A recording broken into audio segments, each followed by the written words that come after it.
All right, this is cause number 23, DCCR 1542, and sir, are you Augusta Simon? Yes, ma'am. And Mr. Simon was previously in court and entered a plea of guilty to the first-degree felony offense of murder. The agreement was for a cap of 40 years in the institutional division of the Texas Department of Corrections. I've received the pre-sentence report. Has everyone had an opportunity to review that report? Defense has, Judge. Yes, ma'am. Are there any additions or corrections to that report? Comments, Judge. Okay, we'll take comment. No additions. Okay, and then in addition to that, I've also received several letters that Mr. Burbank provided. And Mr. Smith, have you had an opportunity to review those? Yes, Judge. Okay, and then also, you both should have received the jail incident report packet that I have also reviewed. Have you both had an opportunity to receive and review that? We have. Defense has. Okay, so Mr. Smith, do you have witnesses? Yes, we do. You may call your first witness. State calls Jalen Morris. Jalen Morris. Good morning, ma'am. If you'll raise your right hand, please. Do you swear or affirm the testimony you're going to give in this hearing will be the truth, the whole truth, and nothing but the truth? Yes. Thank you. You can have a seat right up here. Ms. Morris, do you understand why we're here today? Yes, sir. And this all came from an incident that occurred on the early morning hours of September 9th, 2023 here in Beaumont. Yes, sir. Where were you at? The Buckhorn Father. Okay. And what kind of business was that? I guess more like a lounge. It had just Here comes Judge Kimberly Brown, poised, firm, and ready to deliver what could be a life-altering decision. Watch how she establishes control instantly, with precise language and unwavering authority. This is sentencing, not a trial. Emotions may fly, but the law takes center stage. reopened. It used to be Luke's Ice House, is that right? Right, it had just opened. And so this was first couple of nights that it had been open. Yes, sir. Was it crowded? Yes, sir. What time did it start to shut down? Between 1:30 and 2 o'clock. Somewhere. While you were there, did you associate with Leroy Smith? Yes, sir. How did you know him? Friends from middle school. So you've known him a long time. Right. How would you describe his demeanor that night? I mean, he was pretty normal, excited to be out, enjoying the crowd. He's very friendly, people person. He was just being himself, and we was just enjoying the new, yes, sir. Did he seem like he was in a good mood? Yes, sir. Did you see him have any words or arguments or any kind of harsh interactions with anybody at the club that day? No, sir. Did you hang out with him quite a bit? Yes, sir. When the club closed or when y'all left, did you go out with him? Yes, sir. And which way did y'all exit? How many exits were there? It's only one exit. When we exited, we went to the left. Okay. What is to the left? The parking lot, and there is an alley that leads to the parking lot across the street. Okay, so there was parking on right behind the building, but also parking across the street. Right. You notice anything unusual when y'all left and went to the left? No, sir.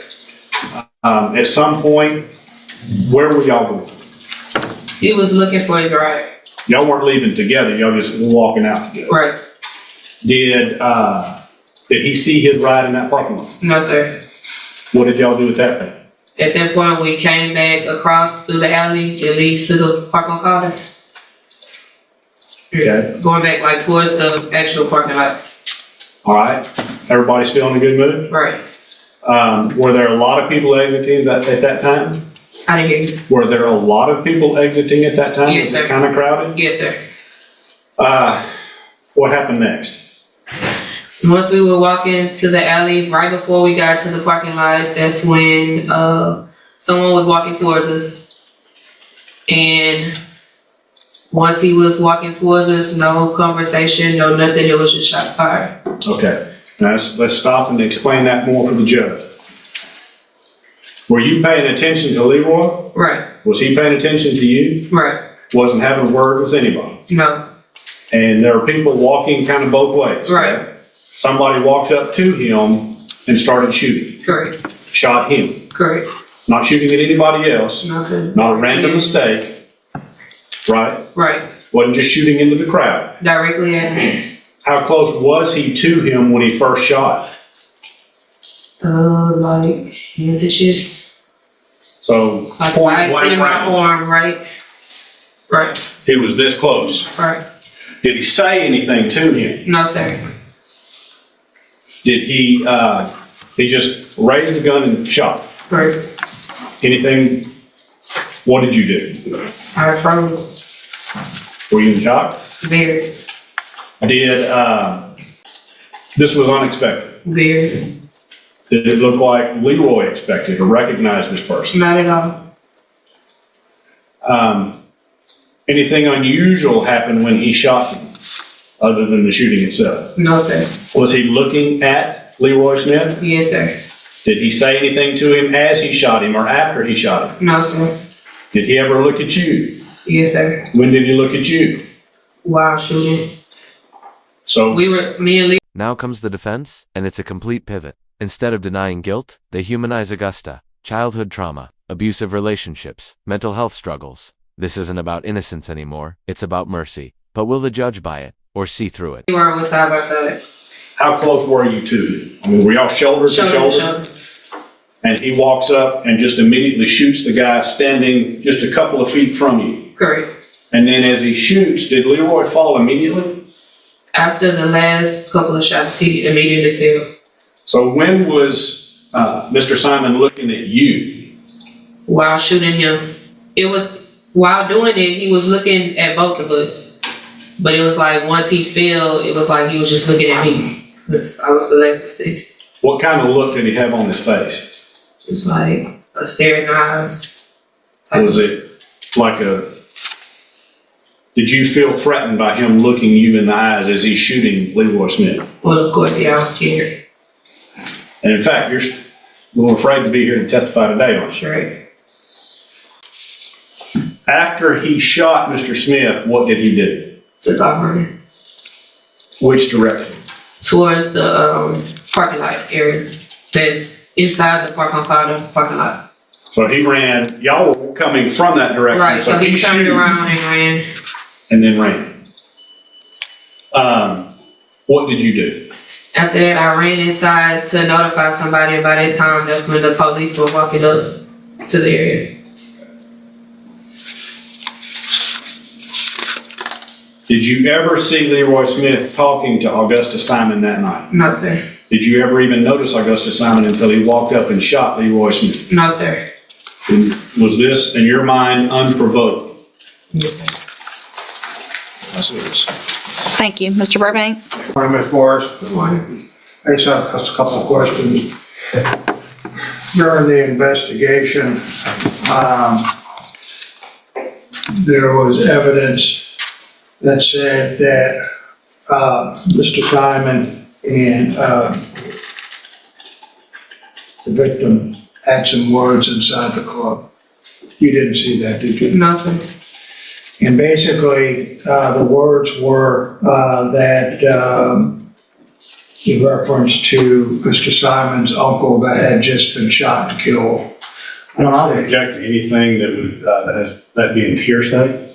This is punishment, and it's already written in the report. I was just asking if she had heard that. I think she says she didn't hear anything, but you can ask the question, but not, yeah, go ahead. That they were talking about in reference to Mr. Smith, Mr. Simon, about a recent shooting that killed his uncle. I heard none of it. Nothing like that. No, sir. But when you testified, though, it looks like, or it appears that he was looking at you and Mr. Smith, right? Correct. Walking towards him, and then at that point, that was in the alleyway. Correct. When you say the alleyway, was that between two buildings? Correct. And while walking into the alleyway, looking at both of y'all, that's when he I guess, produced the weapon and started firing. Correct. And then you took off for help. Correct. Do you know whether or not Mr. Smith had any firearms on him or not? No, sir. Do you know? I didn't see it. You didn't see any, I've never known him to carry it. and he didn't pull anything. No, sir. Thank you. Pass it. Thank you. Anything else, Mr. Smith? I believe I asked you if it looked like Leroy Smith expected to meet arrest assignment. No, And you sir, said he he did. Did he do anything to try to defend himself? Objection, Your Honor. Oh, sorry. Did he have time to try to defend No, himself? sir. It was quick. All right, anything else? No, Your Honor. Thank you, ma'am. You can step down. You may call your next witness. State calls Christy Thomas. Good morning, ma'am. Would you please raise your right hand? Do you swear or affirm the testimony you're going to give in this hearing will be the truth, the whole truth, and nothing but the truth? Thank you. You can have a seat. And you were the mother of Leroy Smith, is that correct? That's correct. I am. Brace yourself. This is the moment that breaks everyone. The victim's family takes the floor. The mother's voice shakes. The brother fights tears. They talk about birthdays missed, voices silenced, and futures stolen. No legal jargon. Here, just raw, piercing grief. This is what justice has to weigh. Yes, ma'am, you are. Would you describe for the court Leroy's personality? To know him is to love him. He was good kid growing up. We was both kids. I had Leroy when I was 13. He was a good father, good friend, good brother. He's my oldest child, my firstborn. He was the type of person that even if you was to have any kind of conflict with him to fight, he would walk away from the fight. He would resolve the fight with no fight. That's not who he was. He was loving. He was kind.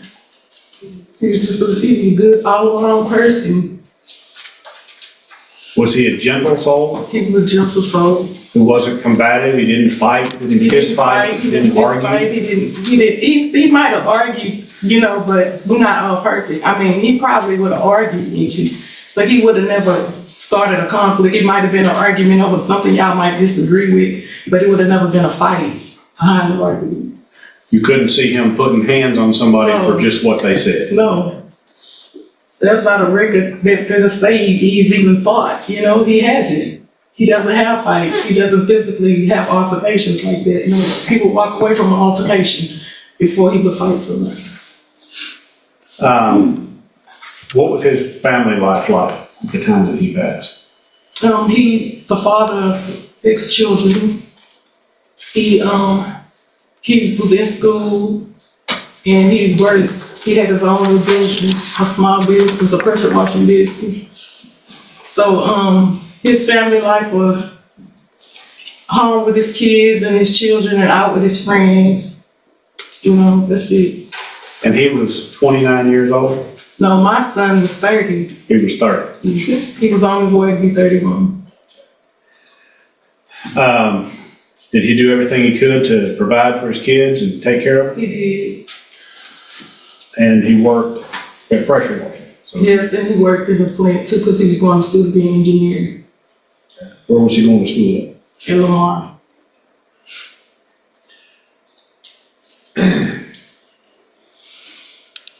How has his death impacted you? I'm tormented. That was my son, my firstborn child. I have to hold everything together with even grief. Grief never go away. Grief only get lighter.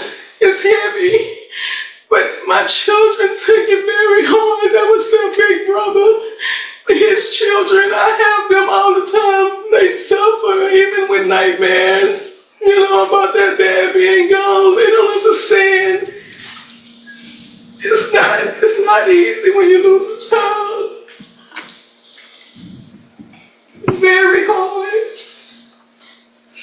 He wasn't ready. He loved life. And I just feel like his life was cut so short for no reason. He loved life.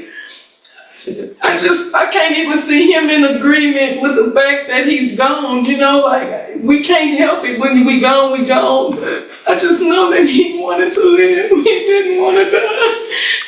And that's what hurt the most. That he wanted to raise his children. He wanted to be a good father. He was a good son too.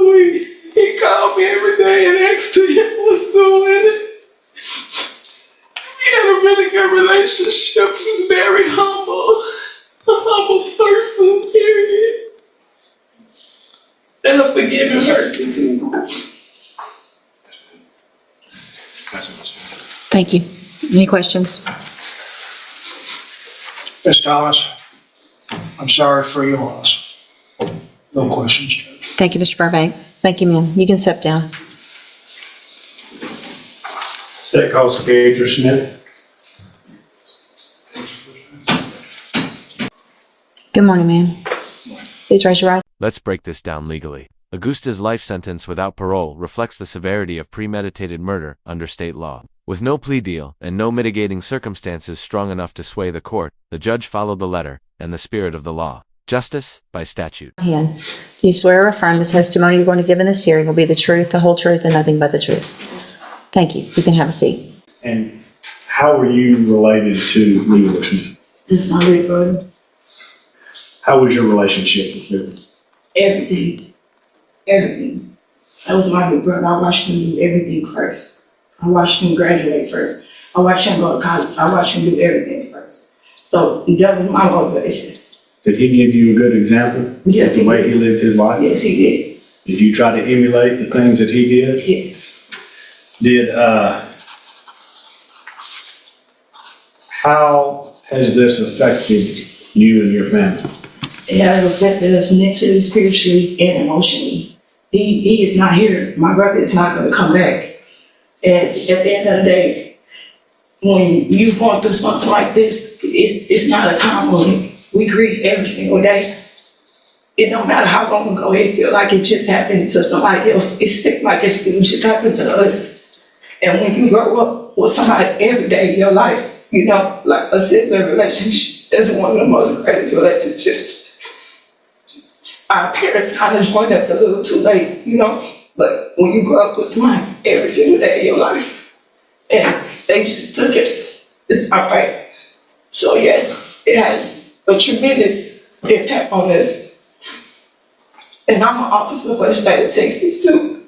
And my brother, he wasn't there to be able to watch me walk across that state to become a sergeant for the state of Texas. You know what I'm saying? But at the end of the day, what's done is done. But Is there anything else you'd like the judge to know about your brother?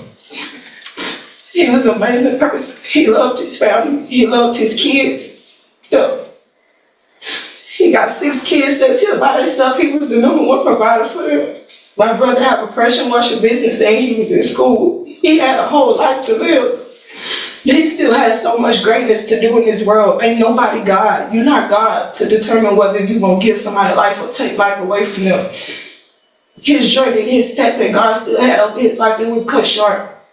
So no, he's not here to finish the work that he still has done.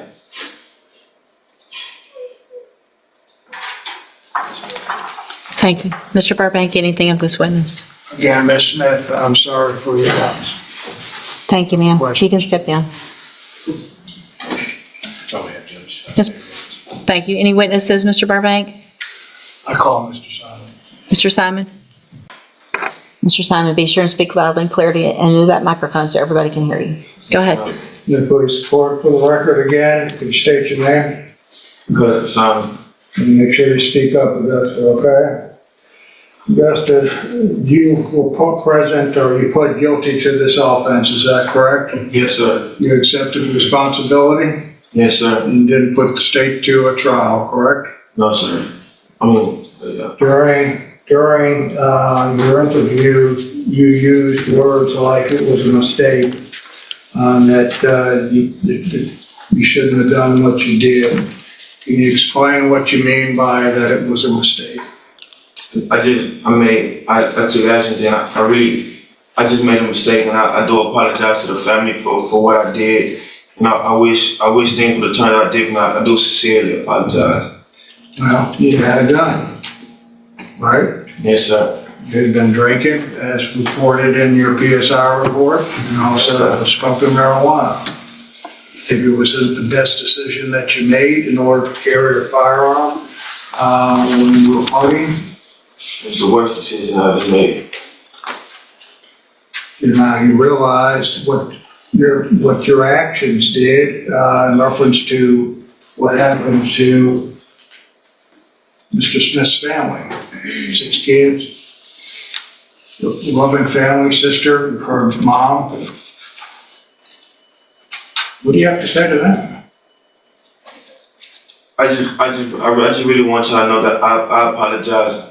I really do apologize. Y'all might not feel that I'm coming from a place from my heart and I'm sincere, but I really do apologize. I made a mistake. And I asked for y'all forgiveness. I've asked the Lord for forgiveness. I just want y'all to forgive me as well.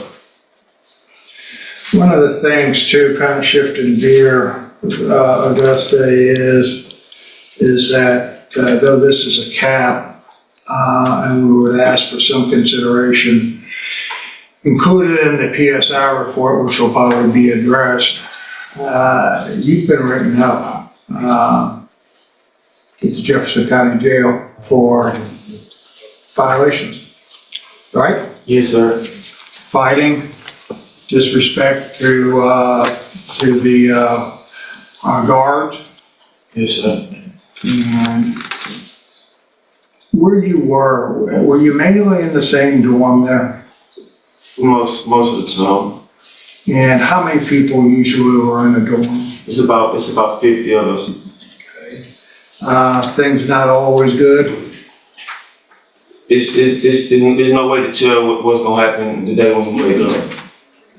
And how long have you been incarcerated, or how long have you been staying there before today? Almost 2 years. So you've been in there for 2 years, and things could get rough. All the time. Why would you take it out on, well, let me ask you this, you had some fights with inmates. Yes, sir. Did you ever have any fights with any of the guards? No, sir. What I also read was that you wouldn't listen to the guards in reference to if they were doing inspections or told you not to go to the commissary or put your clothes on or the bunks and stuff like that. Why didn't you listen to the guards?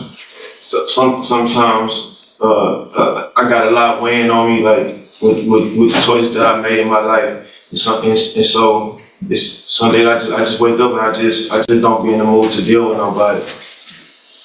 Well, you know you've got to wake up for the rest of your life every morning, right? Yes, sir. And you realize you got to deal with people, right? Yes, As a sir. matter of fact, probably after today, you're probably going to deal with them up in Huntsville, a whole different world, right? Yes, sir. One of the things that I saw in there was a thing in reference to the write-ups was about prescriptions. What type of prescription medications were you taking? I take a Risperdal and Zoloft. Okay, do you know what they're for? It's for to help me control my anger. So you had an ankle problem. When did you realize that you had that? When were you diagnosed with that? Like a couple months after I was incarcerated. And were you ever under any medications while you were in the free world before this happened? No, sir. You think you had an anger issue before this incident? Yes, sir. How far did you get in school? I graduated. You graduated from high school? Yes, sir. Did you work? Yes, sir. Do you have any kids? I have one. How old? He's about to be 2 in February. How? He's about to be 2 in February. 2 in February. Well, you heard that Mr. Smith has 6 children. Yes, sir. You have an opportunity, maybe once you do your time, that your child may see you. What do you think if your child wasn't able to see you because someone had shot him dead? How would you do that? That would hurt. Do you think that would affect your children or your child? Yes, sir. So you realize what you did. Yes, sir. You realize that it isn't. You're being nice by saying it's a mistake. Right? Yes, sir.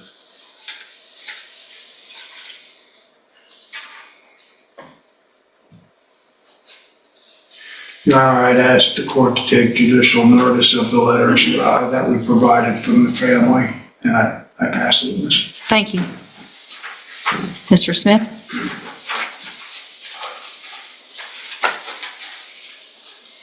Mr. Simon, this is a big mistake, right? Yes, sir. When you use that word, I think of a mistake, I think of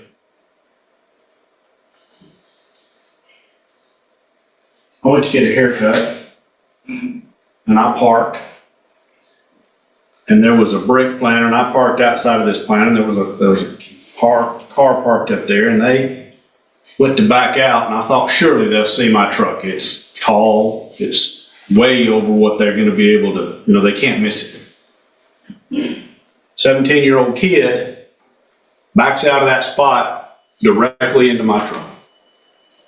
That's what I think of when I think of a mistake.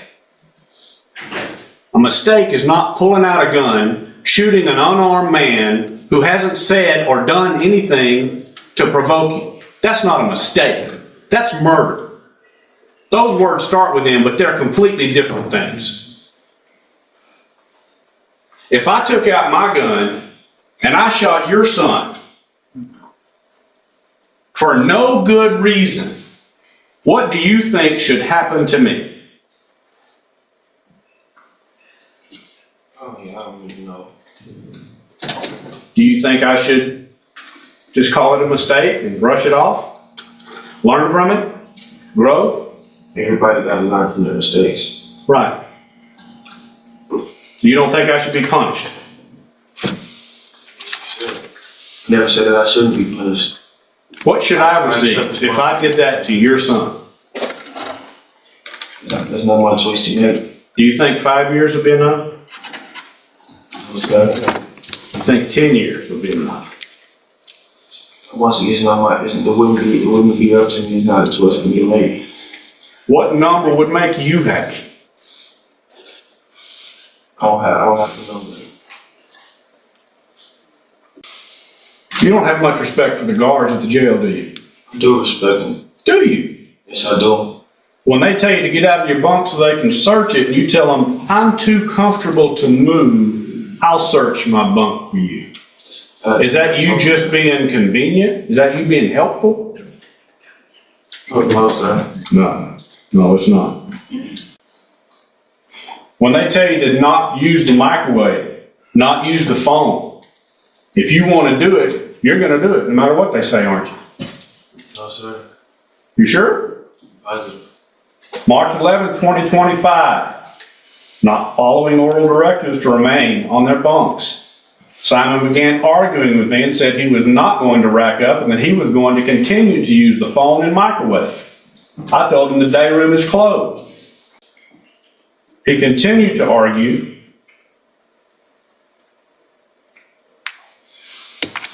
So I told him that he was going to continue to be disruptive, that he was going to have to get out of the door. He said to send him out. You don't care if you get written up. You don't care if you follow the directives. You're going to do what you want to do, aren't you? I asked to get sent out because it was a problem in the dorm that didn't have nothing to do with me. Two other people was getting into it and they tried to punch the whole dorm for a single person. That's why I asked to be removed from the dorm. Okay. What about when you want to go to commissary and they don't want you in commissary for being disruptive?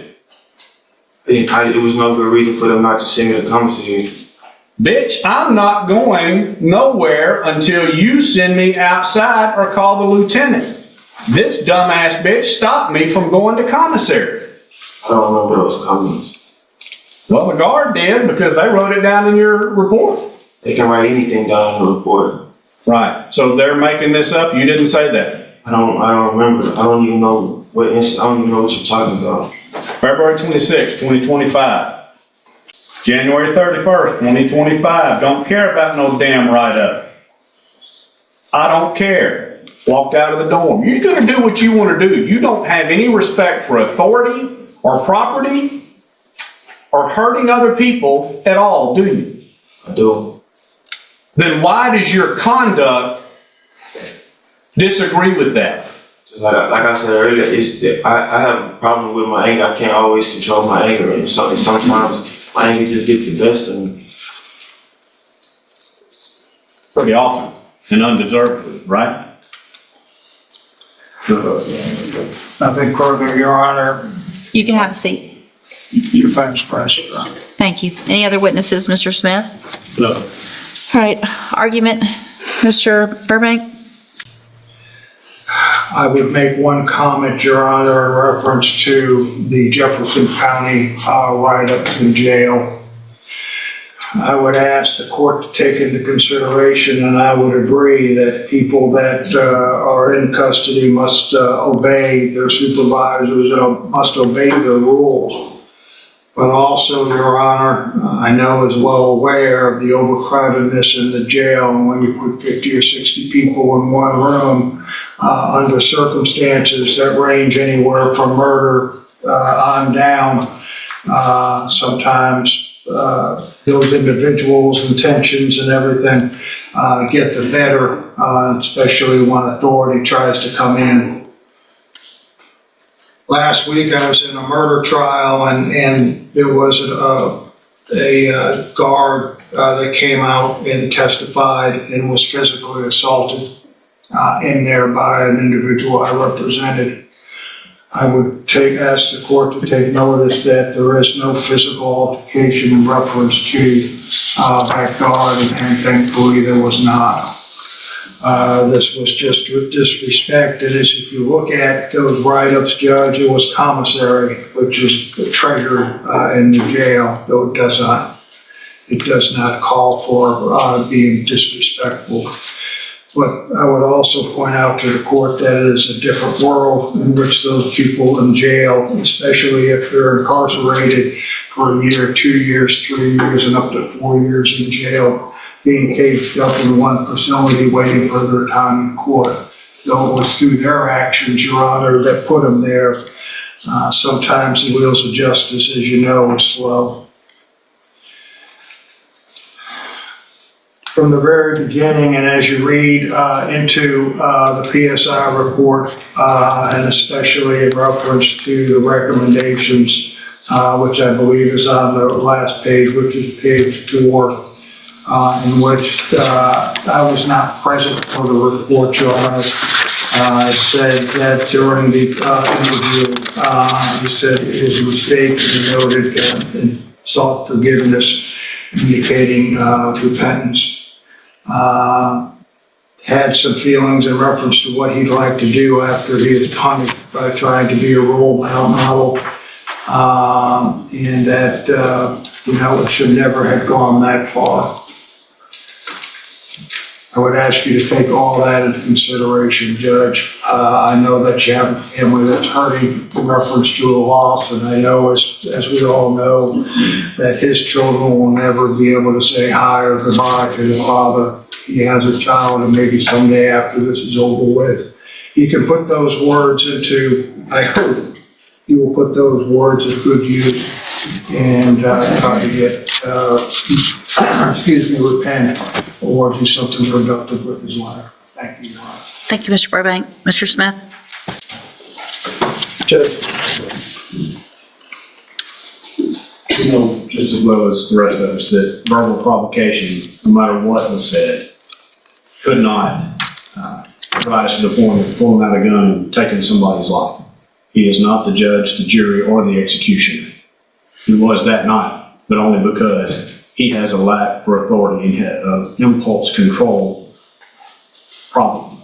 He's going to do what he wants to do, and I think that's been shown clearly by the history that has been recorded at the jail. Does what he wants when he wants. He doesn't respect authority. He's going to say what he says here in court because he knows everything's hanging on his words, but his actions speak so much louder than the words here in this court. He took the life of a good man who was a gentle soul, who had children that he was working to provide for. We feel like